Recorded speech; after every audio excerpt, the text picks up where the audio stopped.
All right, so let's get right into this. We're gonna start off. So again, I didn't put a lot of thought into the idea.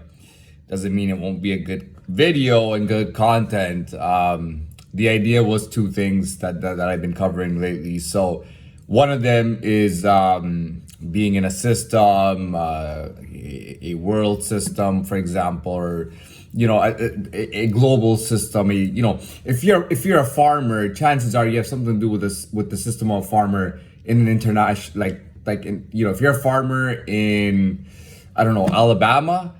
No, that's not a good. Okay, if you're, yeah, why not? Why not? Let's say you're a farmer in Alabama or you're a farmer in Quebec, which is French Canada. You may have something to do with in a larger international system. Let's say with farmers in Belgium. You just never know. You know what I mean? But just being a farmer, you could be part of a greater system of farmers. That span thousands of miles in a different direction, right? So one thing was the system thing and systemic thing, and the other thing is which I think really goes with it is race.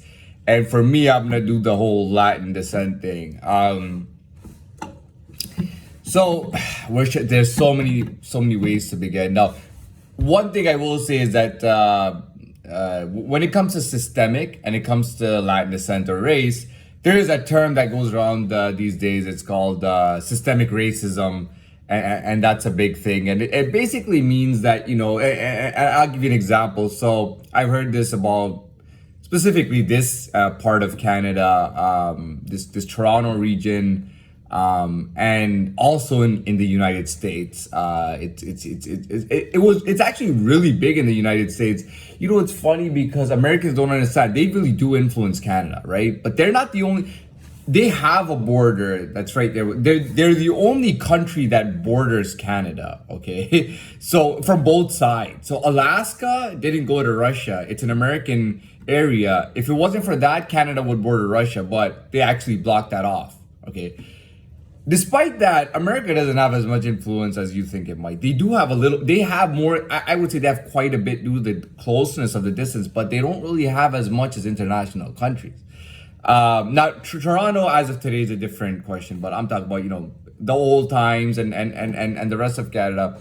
Canada is an international place. And I would say that the greatest influence in British Canada is the British. That's really what I believe. No matter how...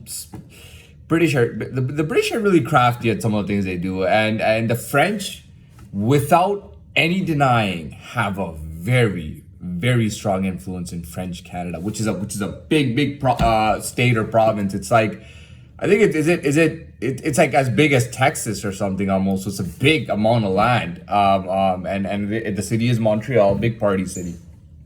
So.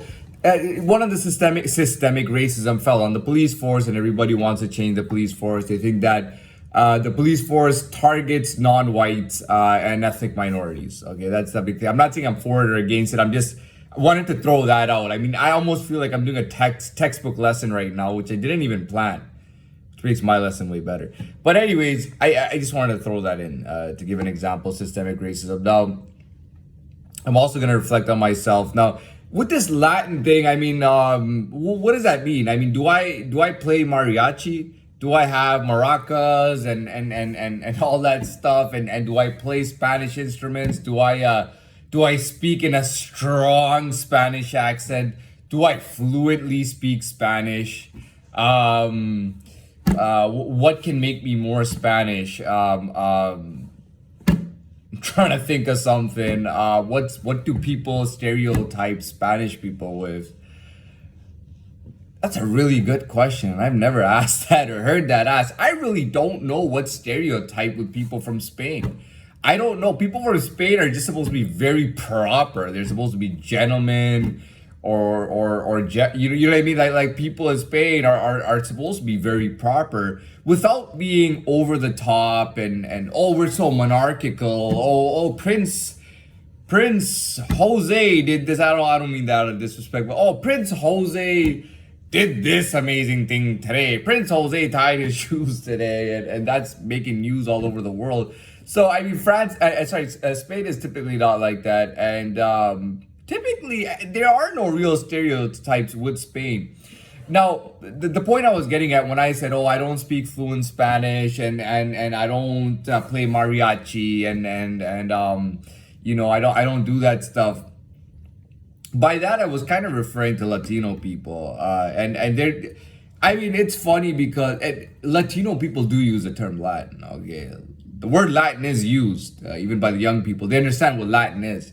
Latin was the conquistadors that came in, but the children of the conquistadors were not Latin. The children of the conquistadors were Latino, and this is the race that lives. I mean, from Central America to South America, that entire land is called Latin America. So South America is a continent. Central America, I guess, is part continent.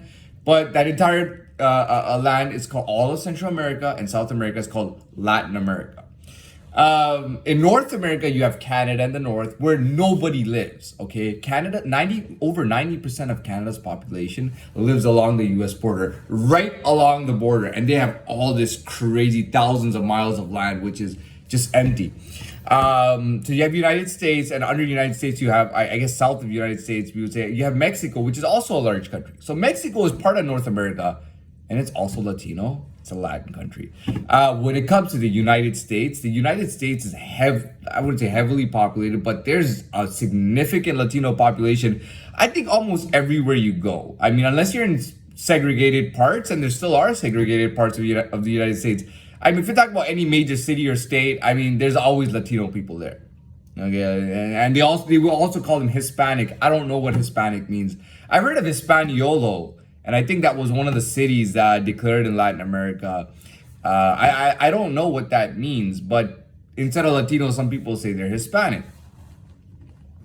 I've heard puro Latino used as a term, and I think I got puro wrong. I don't even know, but that I guess I don't know what that puro Latino really means. I guess it means you're not really. I think it means you're not mixed with blacks. No disrespect intended. Latin is the original, again, the original people. Like people in Spain today they consider themselves Latin. Everyone in Spain, all the Spaniards, they consider themselves Latin. Okay, I don't even think they like the term Spaniard. I don't think someone likes being called Spaniard in Spain. I think they like they consider themselves Latin people. I'm not a big country guy, so I'm not gonna say, oh, I'm from Spain. I don't like saying that. Oh, I'm from Romania. I'm from, I don't like saying that. I just like saying Latin because that's the people and that's who they are. And that was a great mentality and a great part of the culture. And that's why whether you're from Argentina, which is way in the south, we're talking about thousands of miles of real populated land, not like the north of Canada. You got Chile, Colombia, Venezuela, Ecuador. You got the islands, Puerto Rico, Cuba, Dominican, Mexico. There's so many countries to name. I can't name them all. Brazil, they speak Portuguese, but I think they still consider themselves Latino, maybe not so much. Portugal, I guess, are Latin. It's really hard to say. The Portuguese have a bit of a, I don't know what's going on with. Maybe they have a mix or something. I don't know what's going on with them. But anyways, all these people call themselves Latino, and there's a lot of love for people. Okay, you can be Mexican, and you can go anywhere in Latin America, and people will come to you, talk to you in Spanish, and they'll like you. Okay, because people feel like Mexicans are honest. Okay, and every country has a different thing going on. And I'll tell you, and I told you about Colombia. Well, people typically in Latin America, people consider Mexican people to be honest. I don't mean that in a good or it's not meant to be good. It's just a factual thing. They associate them with honesty. Okay, because Mexicans are honest with what they do. Okay, if whether I'm working on the farm, I'm honest and I'm hardworking. I'll put in 12 hours a day picking up fruit or whatever I have to do, right? If I'm doing labor like on the farm, right? And there's a lot of farming that goes on in Mexico, by the way. They have great fruits, but sound like Donald Trump there. But that's not exactly, even you could be a rich you could be a rich Mexican businessman. You could be a Mexican athlete. You can be anything. Mexicans are so honest and genuine with what they do. If you have a Mexican athlete, I mean, and there's been legends. By the way, the Mexican soccer team has qualified for the World Cup like a lot. They do have some very good players. They're not as they're not as good as Brazil, or even Colombia, but Mexico, but they've qualified and they play really well in the World Cup. Whether a Mexican is rich and he's a businessman, whatever he does, they do everything very honestly and genuinely. Like, dude, this is my work, this is what I do, and I do it this way. So, and they get that respect. Believe me, I've seen that. It doesn't matter where they go in Latin America. People are like, "Oh, you're Mexican. Well, I'm gonna give you an A for integrity," kind of thing, right? And they get that. So again, what I'm trying to say is, a lot of Latinos in America, I was pretty much in America anyways, and a lot of Latinos in America, that's one of the things that's okay in Canada. You can be American and it's okay. You know what I mean? Like they don't like people saying like, "Oh, I'm this, but I'm not Canadian," kind of thing, and even if they say it, they don't mean it like that. But when you say you're American, that's kind of taken seriously, okay? Because you could be an American just crossing the border over. They got to give you a little bit of respect and a little bit of understanding that you know what I mean? You come from this country that's right on the border, so you may have business or you may be crossing, right? Toronto's close to the border.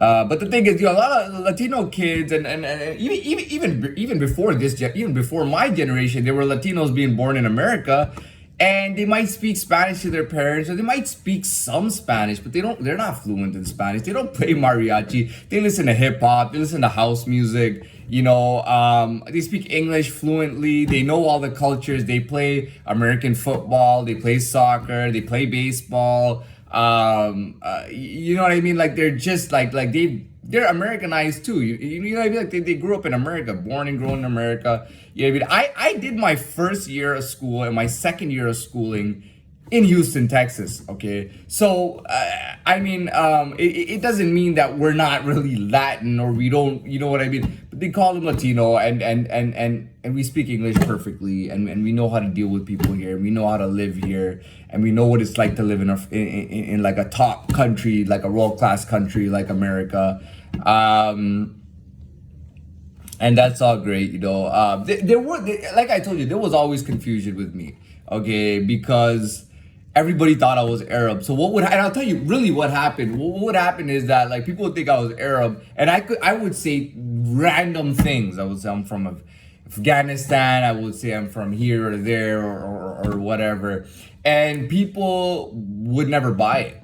Like it was never bought by anyone. You know what I mean? People would be like, the people from Afghanistan would be like not out of disrespect, but they'd be like, okay, so I don't really understand this guy, and I don't get him like that. Like he's not really like from my country. I don't get that, and versus Arab people would be like, yeah, but he looks like he's from our country, so he's from our country, and if he's one of us, we're gonna treat him like one of us, and then they treat you just like they treat themselves, right? And then I'm thinking, and I'm not even consciously thinking I'm Arab, but I'm being treated like an Arab so much that it's like in my head, right?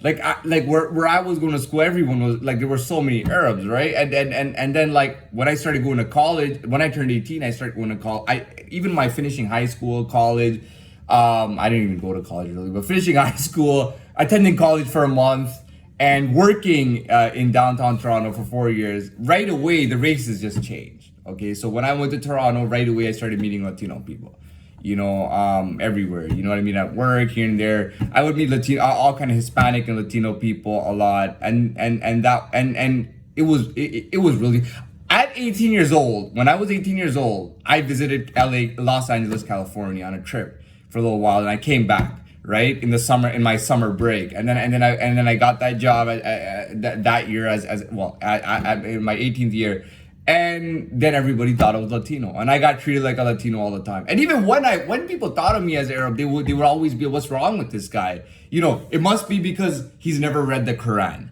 It must be because he doesn't know our religion. It must be because he's never lived in an Arab country or not. Well, I have visited Arab countries. So they might be like, well, he just doesn't know enough, right? You know what I mean? And they're like, what the hell's wrong with him? Why does he act like a Latino guy? He's not Latino. Why does he always behave like he's Latino type of thing? And then when I got older, I'm always around. I'm in an international city, not around everyone. So the Latin in me just started coming out. Now I'm running out of time here, but I want to do a part 2, so we'll get to that.